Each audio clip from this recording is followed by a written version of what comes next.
Bien, Zacarías capítulo 9. Haciendo un recordatorio de lo que hemos visto hasta hoy, recuerden que el capítulo 1 es un llamado al arrepentimiento para que vuelvan a construir el templo que estaban haciendo, el segundo templo, después de Babilonia. Esto es en el año 520 antes de Cristo. 8 sueños después, 8 visiones. ¿De dónde las saca Zacarías? Ya las vimos, estando, viendo 8 visiones. Después de las 8 visiones, ¿qué viene? Una confirmación de Josué como sumo sacerdote, y ya basta de ayunos, 5 ayunos ahí. Ahora esos ayunos se convertirán en fiesta, ¿sí? Ahí no hay gran problema, pero a partir del capítulo 9 de Zacarías no hay fecha. La última fecha fue en el capítulo anterior, en el 518, en julio, mes de julio. Extrañamente, a partir del capítulo 9 al 14 no hay fecha. Algunos teólogos liberales dicen que no es Zacarías el que escribe estos 4 capítulos, que es otro, y en otro tiempo. Porque está hablando de un personaje histórico, Alejandro Magno, y dice esto no lo pudo haber profetizado. Se me hace que después de Alejandro Magno se agregó esto. Eso es mentira. Esto fue escrito por Zacarías en el 518, un poquito después, un año, unos meses, qué sé yo. Pero bueno, cuidado con Zacarías 9 al 14, ¿por qué? Porque es un caleidoscopio de imágenes y de poesías. Hermanos, ¿qué es un caleidoscopio? Bueno, yo de niño hice un caleidoscopio en la primaria, es un tubo de cartón, le pone usted un cristal al principio y uno al final, y luego rompe varios vidrios de colores y los mete, y después usted, viendo hacia el sol, empieza a darle vuelta, y cada movimiento es una imagen nueva, no vista, una combinación de cristales que no se repite. Bueno, el capítulo 9 al 14, algo de eso hay. Un caleidoscopio de poesías, de hechos históricos y personajes históricos que, aunque no son dados por nombre, coinciden muy bien con lo que hicieron. Hechos históricos, poesías y eventos. Por eso tenemos que ser muy cuidadosos en el tema escatológico, escatos, tiempos finales, porque aquí estamos entrando en ese camino. Se piensa que Zacarías es el más escatológico de los libros del Antiguo Testamento. Coincide, algunos dicen que obviamente la inspiración de Apocalipsis en Juan, en la isla de Patmos, viene de Dios, pero mucho es sacado de Zacarías 9 al 14. Las bestias. ¿Se acuerdan? Bueno, esto es Daniel. ¿Se acuerdan de Daniel? Daniel 4, Daniel 8, las bestias de Daniel, los reinos, la estatua de Nabucodonosor, todo eso representa reyes o reinos. ¿Qué quiero decir? Tengamos cuidado en su interpretación, ¿sí?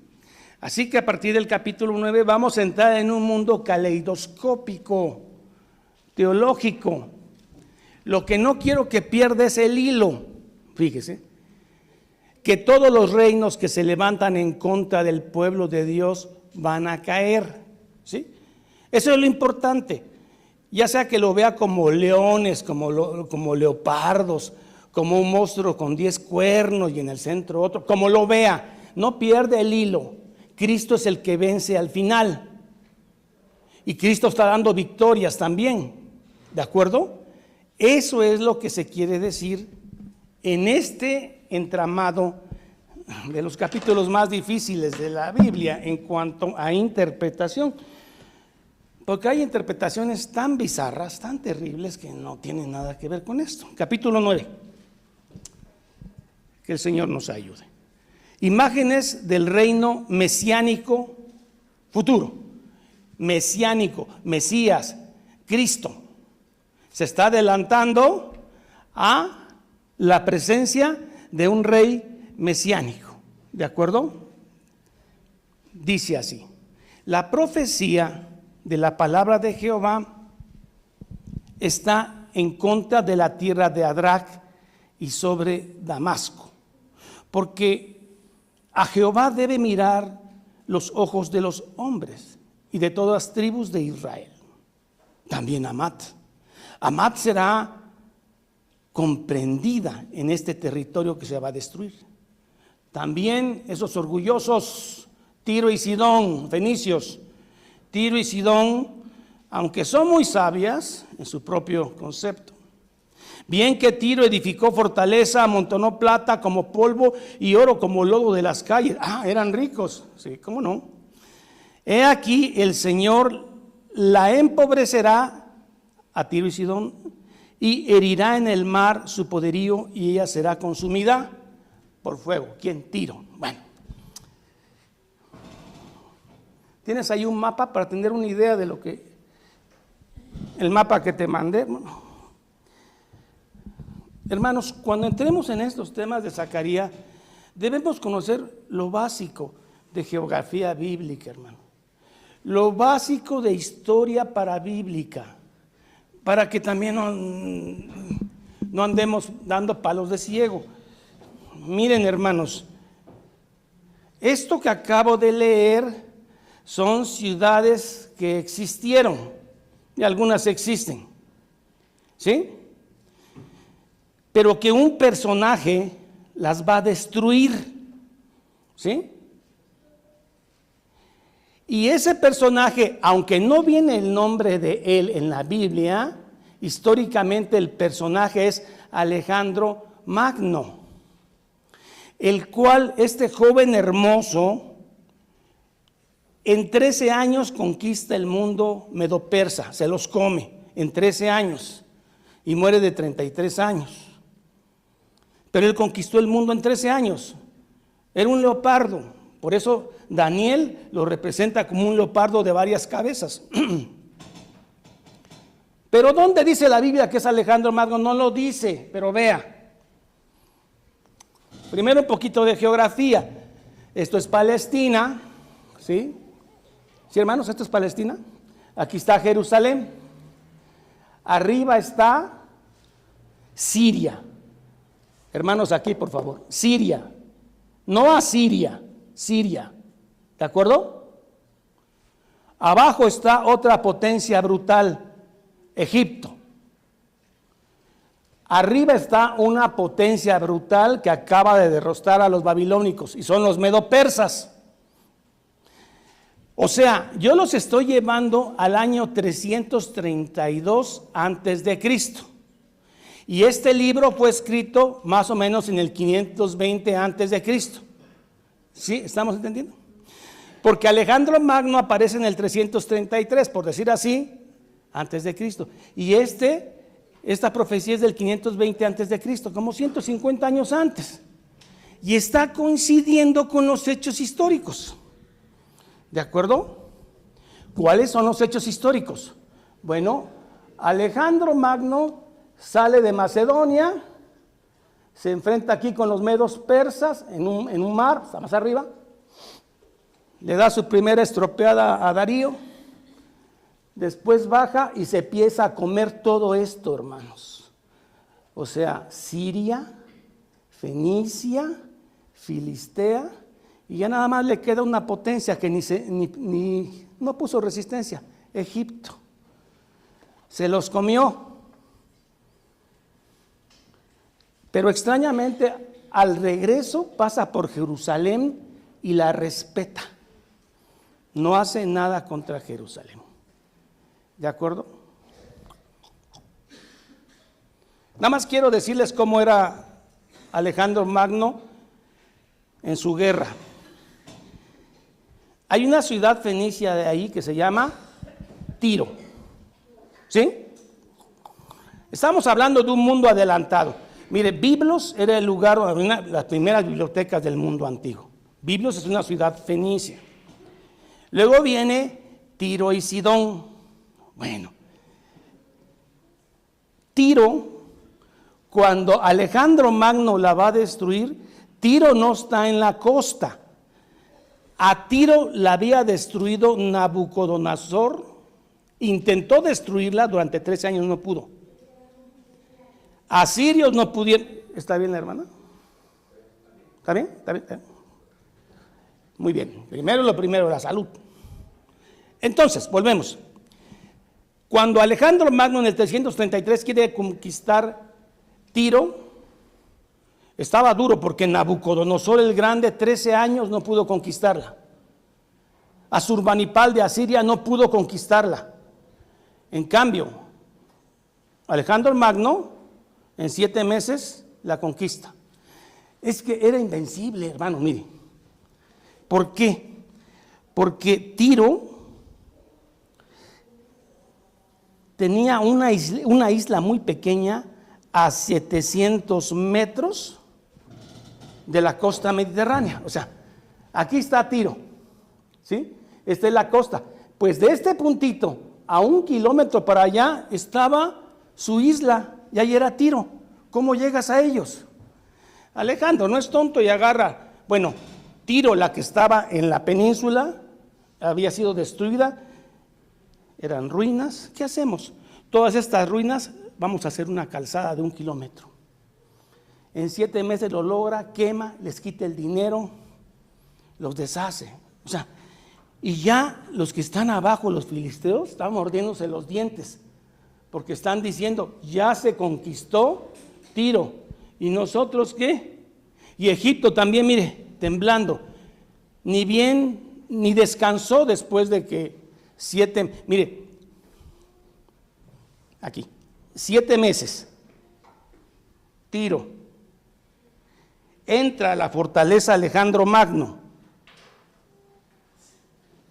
y les dice, ustedes tienen un templo, todos los que se vayan al templo, los perdono.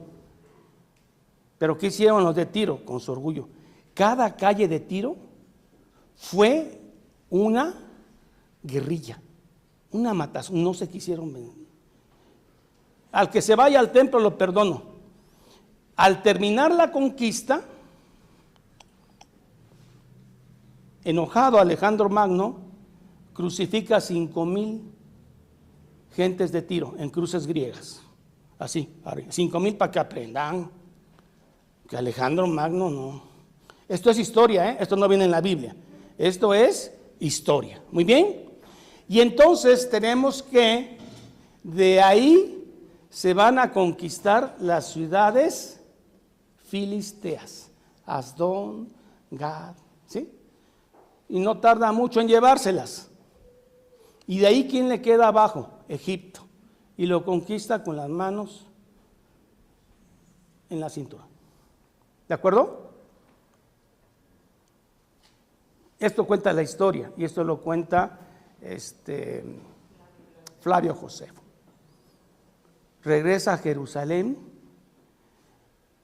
y Alejandro Magno había tenido un sueño, que alguien iba a salir a recibirlo en Jerusalén y le iba a decir, no destruyas esto.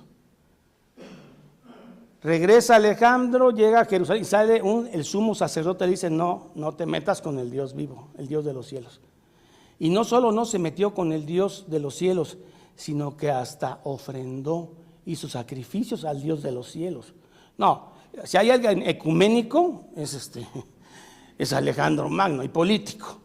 Hermano, Alejandro Magno, cuando no podía conquistarte, se casaba con tu hija y hacía una alianza y conquistaba esa parte.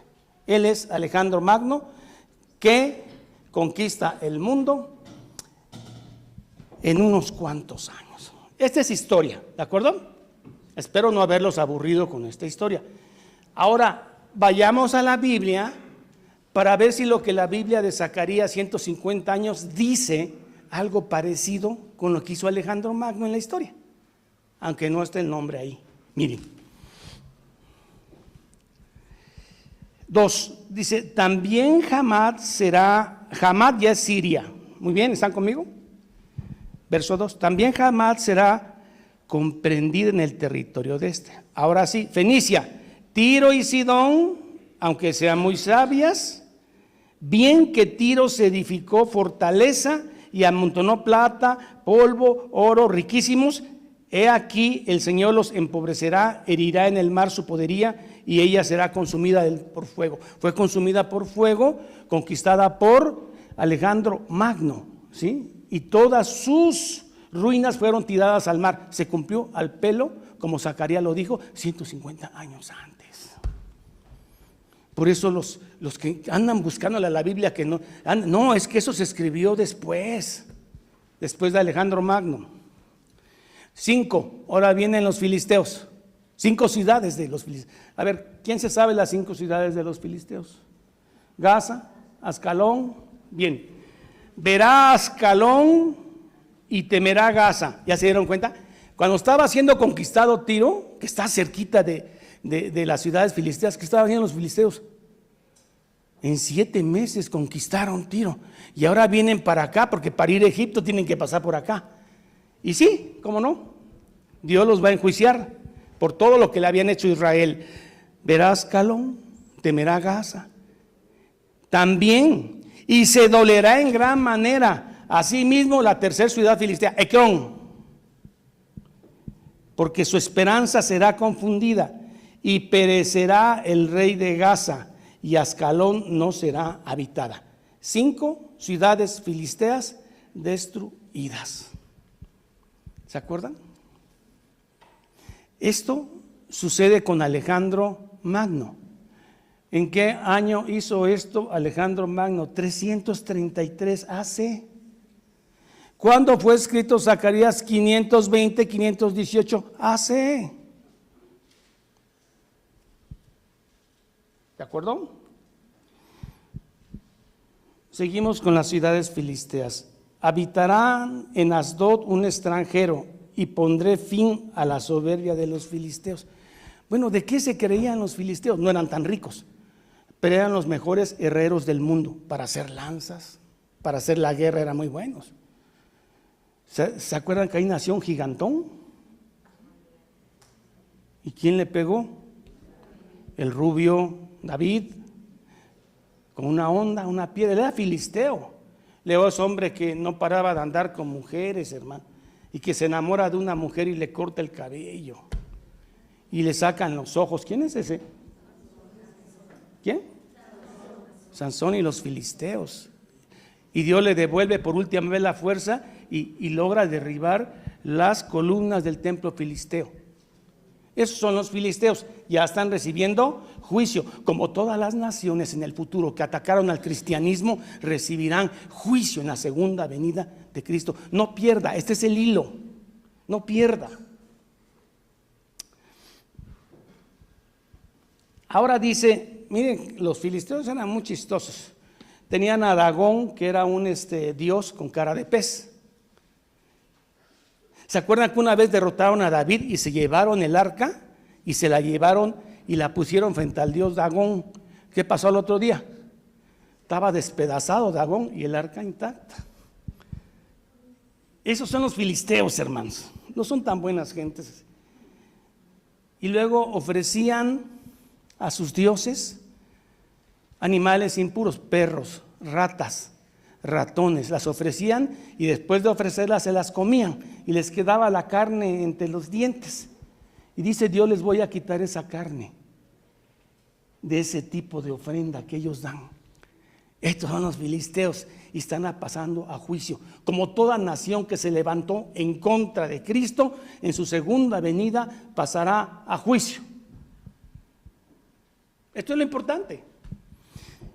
Dice, quitaré la sangre de su boca.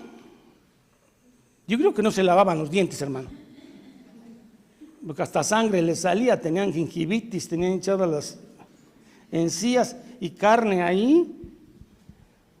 El día que se reían, creo que un pájaro les jalaba ahí la carne entre los dientes. Mire, quitaré la sangre de su boca y sus abominaciones de entre sus dientes, y quedará también un remanente para nuestro Dios. Otra clave hermosa. Miren, de esos filisteos, Dios escogió un remanente para que creyera en Jehová. ¿Cómo ven?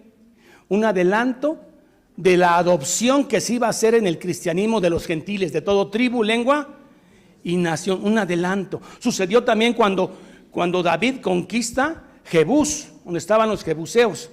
Y entonces David le cambia de nombre y le pone Jerusalén. Pero antes era Jebús o Salem. ¿De acuerdo? Esos son los jebuseos. Y esos jebuseos, los que quedaron después de la conquista, se convirtieron a Jehová. ¿Sí? Hay un propósito en esta matanza. Filisteos, jebuseos. Un jebuseo importante que recuerden ustedes. Melquisedec, él era de Jebus, de Salem. Bien, esto es historia. ¿Están conmigo, hermanos? Y serán, miren, quitaré a estos filisteos que se le quedaba la carne en los dientes, serán como capitanes de Judá. Tendrán rango en el pueblo de Dios. Y Ecrón, la otra ciudad filistea, será como los jebuseos que se convirtieron a Jehová en la época de David. ¿Se está entendiendo? Adopción de gentiles en el Antiguo Testamento. Esto es lo que está diciéndose. Muy bien.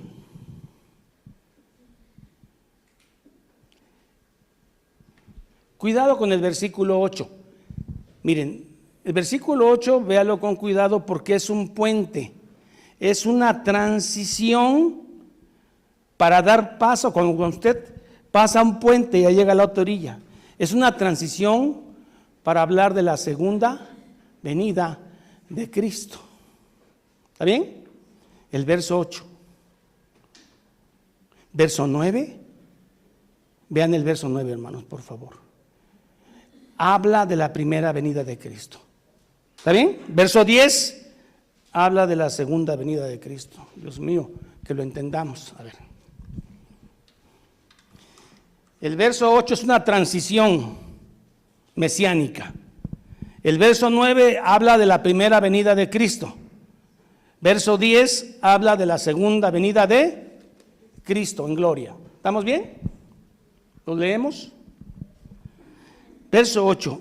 Entonces acamparé alrededor de mi casa como un guarda, para que ninguno vaya ni venga, y no pasará más sobre ellos el opresor, porque ahora miraré con mis ojos. ¿De acuerdo?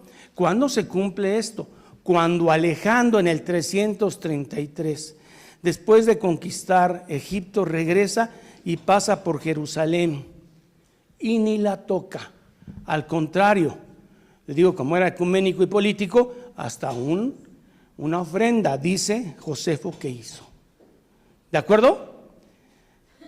¿Quién defendió Jerusalén? Jehová. Ya no para.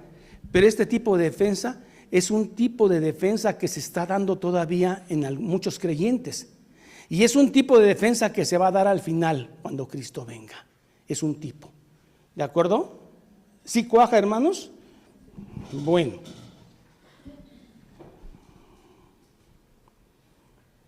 Verso 9, primera venida de Jesús. Hermanos, creo que esto debe ser nuestra alegría. Cristo vino montado en un pollino.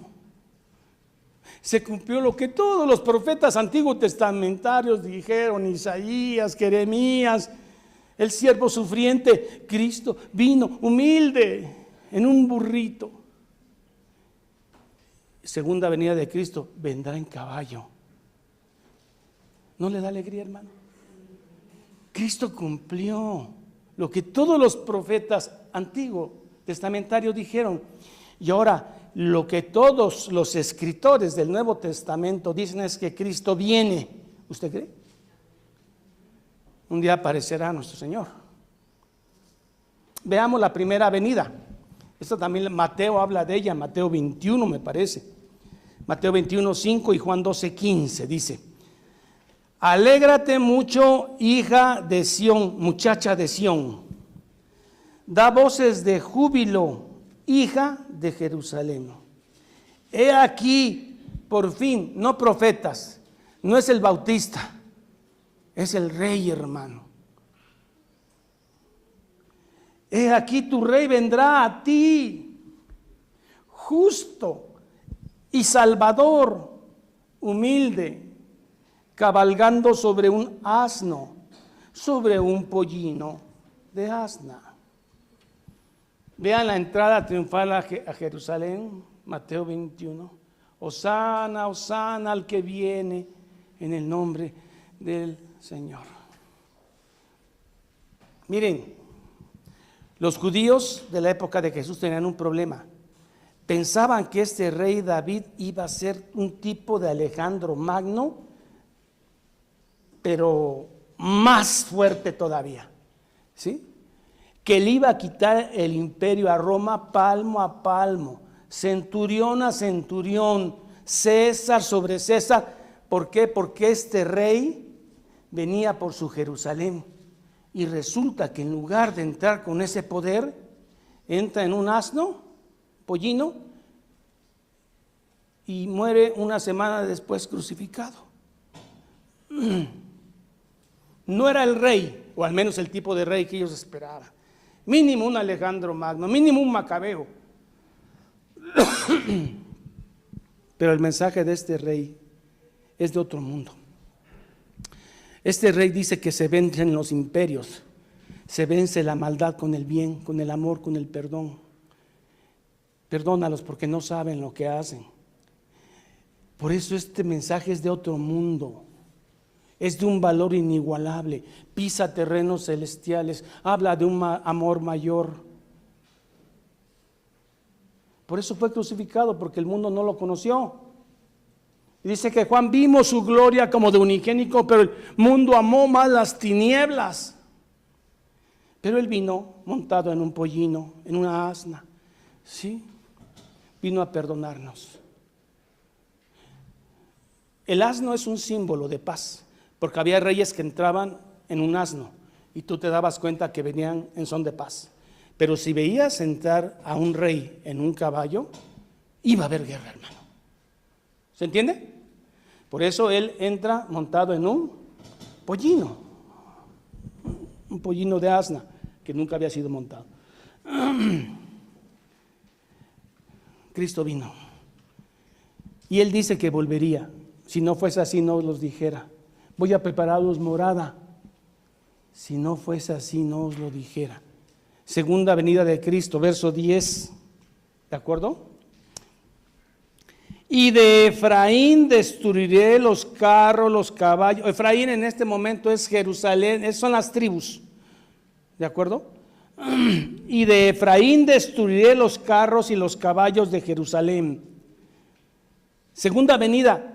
Se acaba la guerra y los arcos de guerra serán quebrados, las bombas atómicas también, y hablará paz a las naciones y su señorío será de mar a mar y desde el río hasta los fines de la tierra. ¿Dónde puede haber semejante paz si no es en la segunda venida de Cristo? Hermano, desde que Caín mata a Abel, no se ha parado de matar humanos, hermanos matando hermanos, hasta el día de hoy y hasta el día del fin. ¿Cuándo será ese tiempo de paz? En su segunda venida, hermanos. ¿Cuándo ha visto usted que un tanque ruso o un tanque de nuestros hermanos gringos lo destruyan y lo fundan ese acero y hagan arados y hagan tractores? ¿Lo ha visto alguna vez? Gracias. Este es un símbolo que todo armamento se va a convertir en pieza de trabajo. Esto no solamente lo dice Zacarías, acuérdese que lo dijo Miqueas 4:3. Vamos a Miqueas 4:3. ¿Cuándo se hará eso? Si la lucha armamentista cada vez está más dura. No hay escuelas, pero sí hay para guerra. ¿Qué dice Miqueas 4:3? Y él juzgará entre muchos pueblos y corregirá a naciones poderosas hasta muy lejos.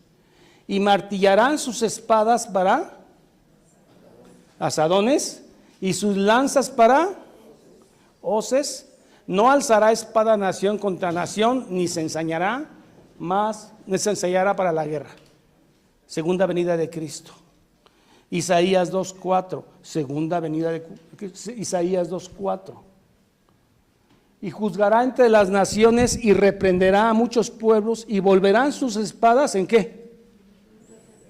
En rejas de arado y sus lanzas en hoces. no alzará espada nación contra nación, ni habrá más ensayo de guerra. Segunda venida. ¿Cómo lo ven? Ahora, no es que literalmente se van a estar fundiendo los tanques o las bombas para hacer, se acabó la guerra. Ya. No tiene caso ensayar la guerra. Se acabó la guerra, hay paz, cielos nuevos, tierra nueva, donde mora la justicia. Se acabó la guerra. Se acabaron las medicinas, nadie enferma. Se acabaron los abogados, nadie tranza a nadie. ¿Qué más se acaba? Cosméticos, se acabaron los cosméticos. Nadie tiene necesidad de embellecerse, son bellos.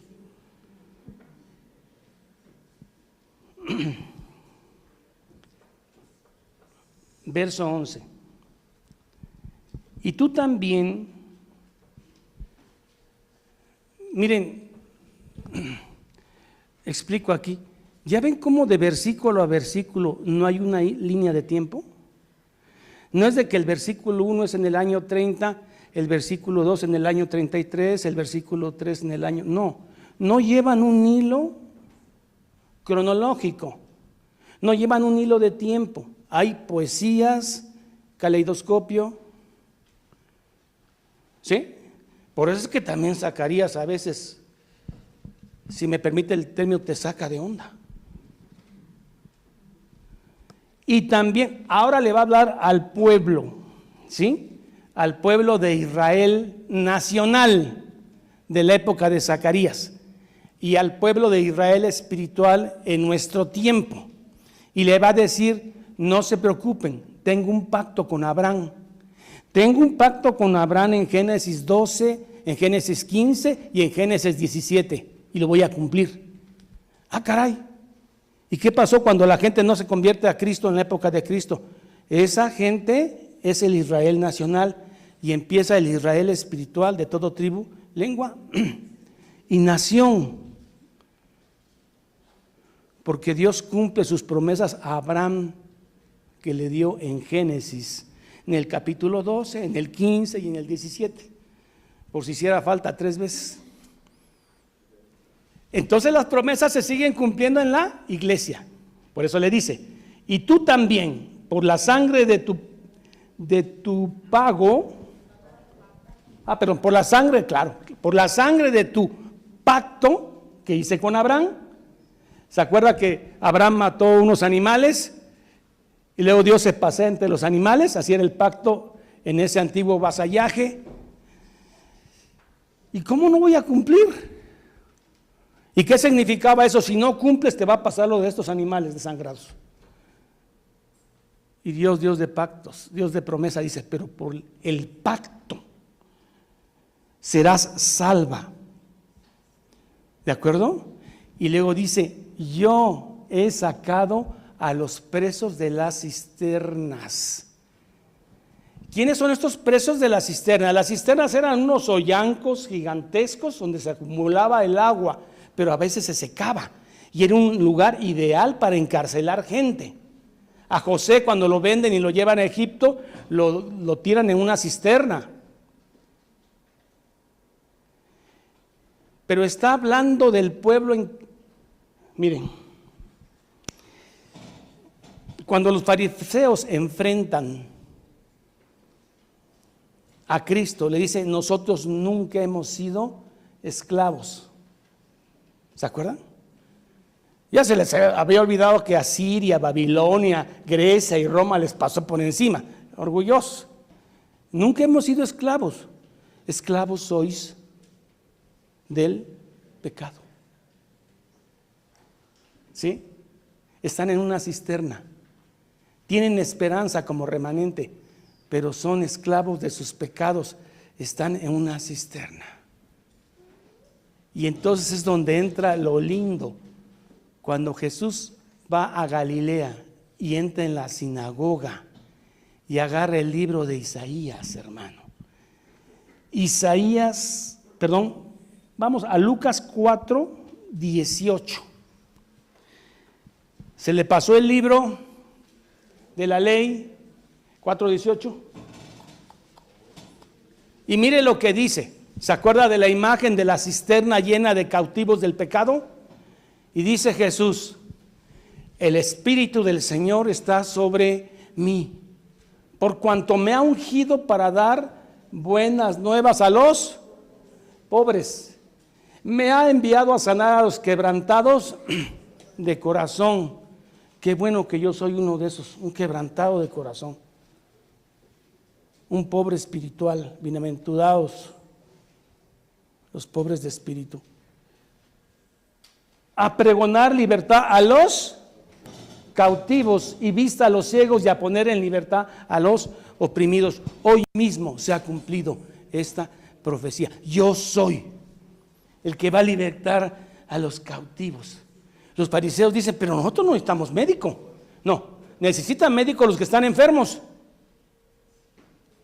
Y yo, urgentemente y con desesperación, necesité del médico espiritual, el perdón de los pecados. ¿Se dan cuenta? Sacados de la cisterna en que no hay agua, volveos a la fortaleza, oh prisioneros de esperanza. Esa gente que estábamos ahí, hermano, teníamos la esperanza que algo viniera a nuestra vida, y Cristo nos iluminó con su palabra. Hicimos sacados de esa cisterna de desesperación, de pecadores con pecadores, deleitándonos en el mal, disfrutándolo, planeándolo en una cisterna, cautivos del pecado. Y yo he venido para libertar a los cautivos del pecado. Gloria al Señor, ¿no?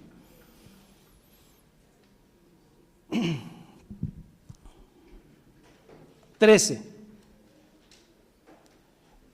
Miren, aquí le dije que era un caleidoscópico de poesías, no hay una línea de tiempo así, y aquí vienen también figuras simbólicas. Efraín, Judá es un arco, Efraín es una flecha, y con ellas despertaré a tus hijos, oh Sión, contra tus hijos, oh Grecia, y te pondré como espada de valiente. Miren, Dios no permitió que Alejandro Magno ni siquiera tocara un cabello de los sacerdotes, ¿de acuerdo? ¿Quién protegió ahí? Bueno, Alejandro Magno pues se muere, le dio malaria y se muere en el 323, ¿de acuerdo? Y hereda 4 reinos, heredó el mundo a 4 personas, ¿sí?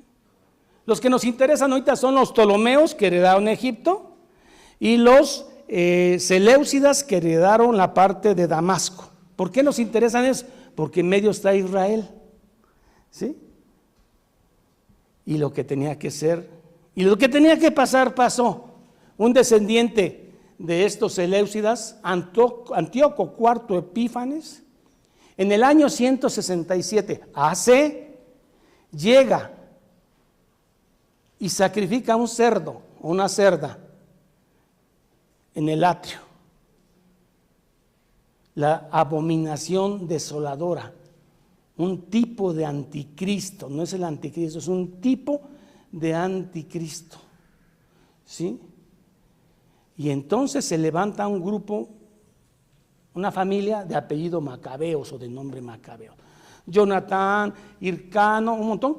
¿Y qué creen? Contra todo pronóstico y contra todo lo que se podía pensar, ganan los macabeos a Grecia. Antíoco IV Epífanes es derrotado. Y de ahí aparece el Hanukkah, la fiesta de Navidad, ¿no? La fiesta de los judíos, que ellos siguen celebrando. ¿Le dio a Grecia o no le dio? Y ahí viene que le pega a Grecia. ¿Se está entendiendo? Año 167.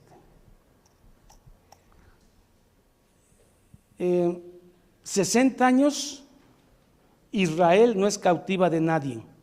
60 años gobiernan judíos llamados los asmoneos, ¿sí?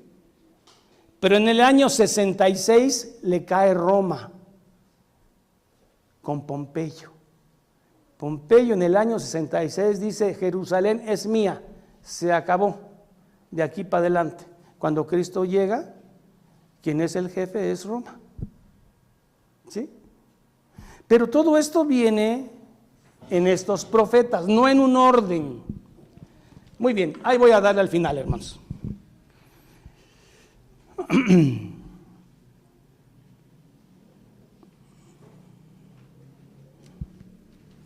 Y Jehová será visto sobre ellos, y su dardo saldrá como relámpago, y Jehová el Señor tocará trompeta e irá entre torbellinos del austro, zona sur. ¿A qué le huele esto? A segunda venida. ¿Sí, hermanos? Ya ven que no hay un orden cronológico, no hay una línea de tiempo.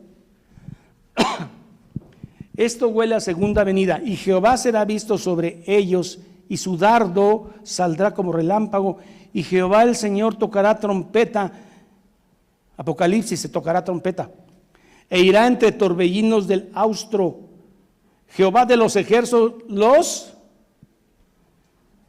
amparará, y ellos devorarán, o sea, el Israel devorará a Grecia en la época de Antíoco, y en la segunda venida los hijos de Dios devorarán, porque Él vendrá en caballo blanco, y hollarán las piedras de la honda. La honda es muy propia de los filisteos, eran buenos para la honda, y esas piedras las vas a pisar,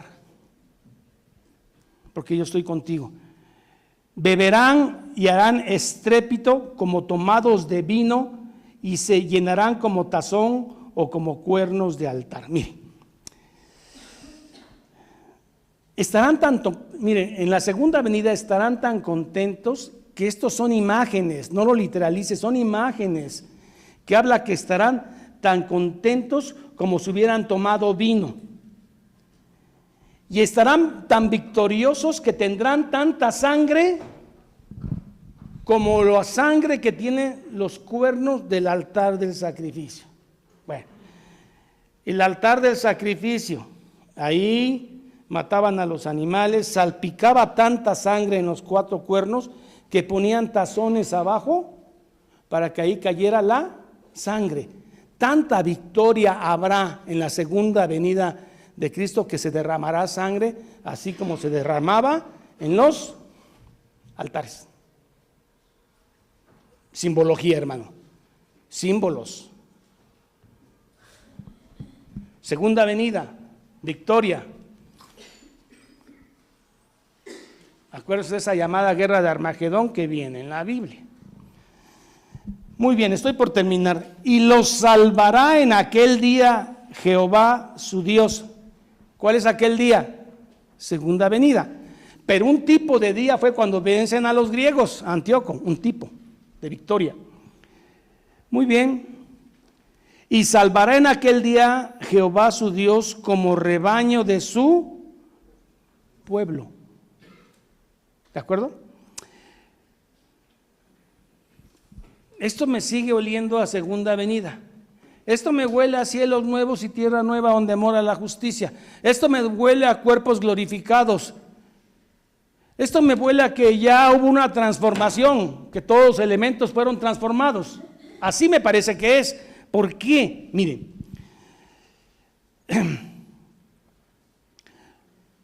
porque como piedras de diadema serán enaltecidos en su tierra. Está hablando de seres humanos que parecerán piedras preciosas como en las diademas de los reyes y reinas. Oh, ¿así de preciosos somos para el Señor? ¿Ya vieron? Dice, y de diademas, ¿sí tienen el texto, hermanos? Porque como piedras de diadema serán enaltecidos en su tierra, la nueva Jerusalén. Porque cuánta es su bondad y cuánta su hermosura. El trigo alegrará a los jóvenes y el vino a las doncellas. No quiere decir que los jovencitos van a estar come trigo y las jovencitas borrachas. No.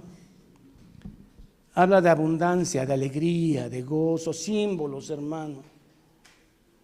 Pero que yo brille como una perla en la diadema de una reina, que deben de ser muy hermosas esas piedras. Nunca he visto una reina y menos una diadema.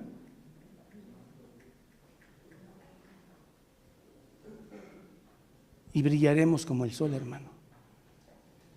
Mateo 13:43. Hermanos, cuando Cristo venga, brillaremos como el sol, como piedra preciosa. Mire.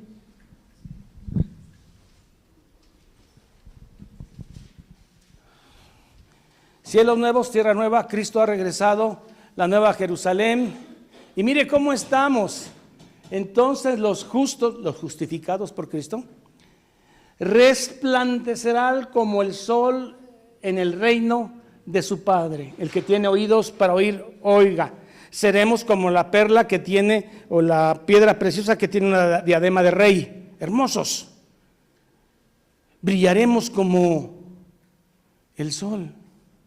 ¿Usted puede creer eso, hermano? ¿Cómo vamos a hacer? Ahorita el mundo no nos conoce. Romanos 8 dice que la tierra gime por ser liberada, y nosotros también gemimos en nuestro cuerpo para que se manifieste lo que vamos a hacer un día. Mundo perfecto, más perfecto de lo que usted tiene como concepto perfecto, inigualable, bello para nosotros, en presencia de Dios. ¿Sabe quién es el dueño de esta tierra? Pues el que la hizo. ¿Y quién la hizo? Somos dueños de esta tierra. Él reina en nuestros corazones. Él ya estableció su reinado aquí, no en plenitud. Se establecerá en plenitud y en perfección en su segunda venida. Pero hermano, créalo, usted va a ser transformado por lo que Cristo hizo en la cruz. Él no nos dejará. Lo pactó con Abraham, lo cumplirá con toda tribu, lengua y nación. Sea feliz, hermano. Que el Señor les bendiga. Pongámonos de pie.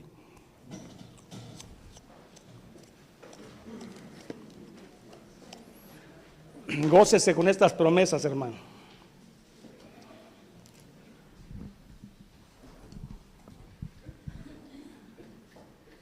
Qué alegría pertenecer a ese pueblo rescatado por Dios.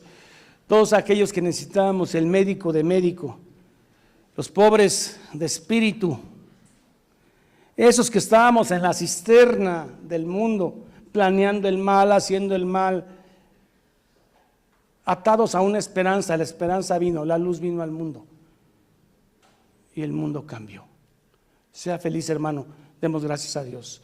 Padre, en el nombre de Jesús, gracias por este libro de Zacarías, este profeta, que lo usas de una manera tan atemporal, tan maravilloso. Señor, ayúdanos a creer estas promesas, danos esa felicidad que tiene el que se sabe salvo, el que se sabe justificado, el que ha creído, el que un día verá tu rostro.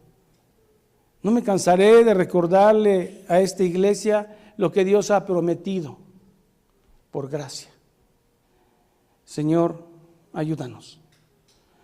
Ayúdanos en este mundo que no te conoce ni desea conocerte. Ten piedad de nosotros. Oramos siempre, Señor, con humillación y humildad como los profetas, en el nombre del Padre, del Hijo y del Espíritu Santo. Amén. Bien, hermanos, Zacarías 9, para el próximo domingo Zacarías 10. Parece que no es tan complejo, pero necesito que lean un poco de geografía bíblica y un poquito de historia de esta época para que tengan alguna idea de a qué se está refiriendo el profeta. ¿De acuerdo? Números dice así: Jehová te bendiga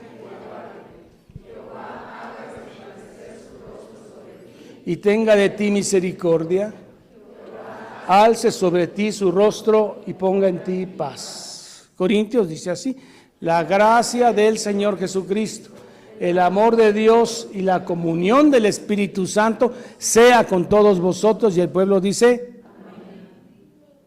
Sí, hermano, Zacarías 10, créalo.